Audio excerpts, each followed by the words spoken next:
सभी बंधुओं को नमस्कार। एस्ट्रो आचार्य चैनल में आप सभी का स्वागत है। पिछले वीडियो में मैंने आपको 12 राशियों के बारे में बताया था। आज मैं आपको जन्म कुंडली के भावों घरों के बारे में जानकारी दूंगा। प्रत्येक कुंडली, चाहे जो भी कुंडली हो, आप उसको देखेंगे तो उसमें 12 घर होते हैं। इन 12 घर को ही भाव कहते हैं और इन 12 जो भाव हैं, ये प्रत्येक एक भाव 30 डिग्री पर रहता है। तो ये 12 भाव जो हैं वो 30 डिग्री, 3 से 60 डिग्री भूमंडल के समान ये पूरी कुंडली 3 से 60 डिग्री में विभाजित रहती है। अब ये प्रत्येक भाव से हम क्या क्या विचार करते हैं, उसी विचार के आधार पर इनका नामकरण भी किया गया है। जैसे प्रथम है, प्रथम को हम लग्न, तनु, उदय या जन्म कहते हैं। द्वितीय स्थान जो है उसे धन, कुटुंब, कोष कहते हैं। तृतीय स्थान जो है उससे सहज और पराक्रम कहते हैं। चतुर्थ स्थान सुख और माता। पंचम स्थान सुत बुद्धि विद्या, सुत माने संतान। षष्ठ स्थान रिपु, क्षत, भय, रोग। सप्तम स्थान कलय, काम। अष्टम स्थान जीवन, आयु, मृत्यु। नवम स्थान धर्म और भाग्य। दशम स्थान कर्म, राज, ज्ञान। 11वां स्थान लाभ और आय और 12वां स्थान व्यय और अनय। इस प्रकार से ये कुंडली के जो 12 भाव होते हैं, इनका ये नामकरण भी किया गया है इसी हिसाब से, जिस हिसाब से प्रत्येक भाव से कुंडली विचारी जाती है। अब दूसरी चीज़ ये है कि ये तो अलग अलग नाम हो गए। भावों के कुछ समूह भी होते हैं, इन समूहों के आधार पर भी इनका नामकरण ज्योतिष में किया गया है। अब देखिए समूहों का नामकरण किस प्रकार से है। ये जो केंद्र के घर हैं 1, 4, 7, 10, ये कुंडली के केंद्र के घर कहलाते हैं। इनको केंद्र की संज्ञा दी गई है 1, 4, 7, 10।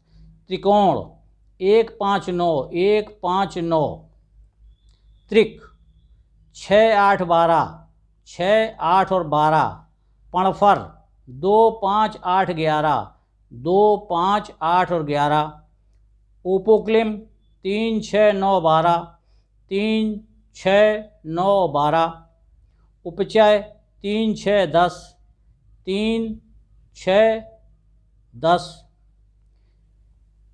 तृष्णाय 3, 6, 11, 3, 6 और 11। एक कुंडली में और चीज़ विशेषता आपने देखी होगी कि इसका जो चक्र है वो एंटी क्लॉकवाइज चलता है। जैसे 1 यहाँ लिखा है तो 2 यहाँ, 3 यहाँ, 4 यहाँ, 5 यहाँ, 6, 7, 8, 9, 10, 11, 12। ये एंटी क्लॉकवाइज हमेशा, जब इसकी गणना भी होती है, जब इसको विचार भी किया जाता है, तो हम लोग एंटी क्लॉकवाइज, ज्योतिषी लोग एंटी क्लॉकवाइज ही इसका विधान है देखने का। अब इसमें लग्न, मान लीजिए यहाँ पर किसी कुंडली में आज 1 लिखा है, ज़रूरी नहीं सभी कुंडली में 1 हो, किसी में 4 हो सकता है, किसी में 8 हो सकता है, किसी में 12 हो सकता है। तो अगर 1 लिखा है, इसका मतलब इसका जो लग्न है, इस व्यक्ति का लग्न जो है उसका मेष लग्न में जन्म हुआ है। 1 नंबर जो है वो मेष के लिए निर्धारित है, 2 नंबर वृष के लिए निर्धारित है, 3 नंबर मिथुन के लिए निर्धारित है, 4 नंबर कर्क के लिए निर्धारित है, 5 नंबर सिंह के लिए निर्धारित है, 6 नंबर कन्या के लिए निर्धारित है, 7 नंबर तुला के लिए निर्धारित है, 8 नंबर वृश्चिक के लिए निर्धारित है, 9 नंबर धनु के लिए निर्धारित है, 10 नंबर मकर के लिए निर्धारित है, 11 कुंभ के लिए और 12 मीन के लिए निर्धारित है। इस प्रकार ये संख्याएं भी ज्योतिष में निर्धारित हैं कि अगर कोई संख्या किसी कुंडली में कहीं लिखी है तो इसका मतलब उस स्थान पर ये राशि है। अब इसके स्वामी भी होते हैं। मेष का स्वामी मंगल है, वृष का स्वामी शुक्र है, मिथुन का स्वामी बुध है, कर्क का स्वामी चंद्रमा है, सिंह का स्वामी सूर्य है, कन्या का स्वामी बुध है, तुला का स्वामी शुक्र है, वृश्चिक का स्वामी मंगल है, धनु का स्वामी गुरु है, मकर का स्वामी शनि है, कुंभ का स्वामी शनि है और मीन का स्वामी गुरु है। इस प्रकार से जो नंबर जहाँ पड़ा होगा उस भाव पर उसका ये प्रभाव रहता है। अब राशि का निर्धारण ये इस तरीके से होता है कि चंद्रमा जिस नंबर पर भी बैठा है, मान लीजिए चंद्रमा 10 पर बैठा है कुंडली में, इसका मतलब उसकी राशि मकर हो गई। चंद्रमा मान लीजिए 4 पे बैठा है तो इसका मतलब ये हुआ कि उसकी राशि कर्क हो गई। इस प्रकार से कुंडली में राशि आप स्वयं भी देख सकते हैं कि आपकी कुंडली में चंद्रमा जिस स्थान पर बैठा है उसकी राशि कौन सी है, वही राशि आपकी हो गई। अब इन भावों से विचार क्या किया जाता है, ये जो 12 भाव हैं इनसे विचार क्या किया जाता है, ये भी हम आपको बताते हैं। जो प्रथम है, इससे शरीर, रंग, रूप, स्वभाव, आकृति, आयु, सुख दुख आदि का निर्धारण इससे किया जाता है।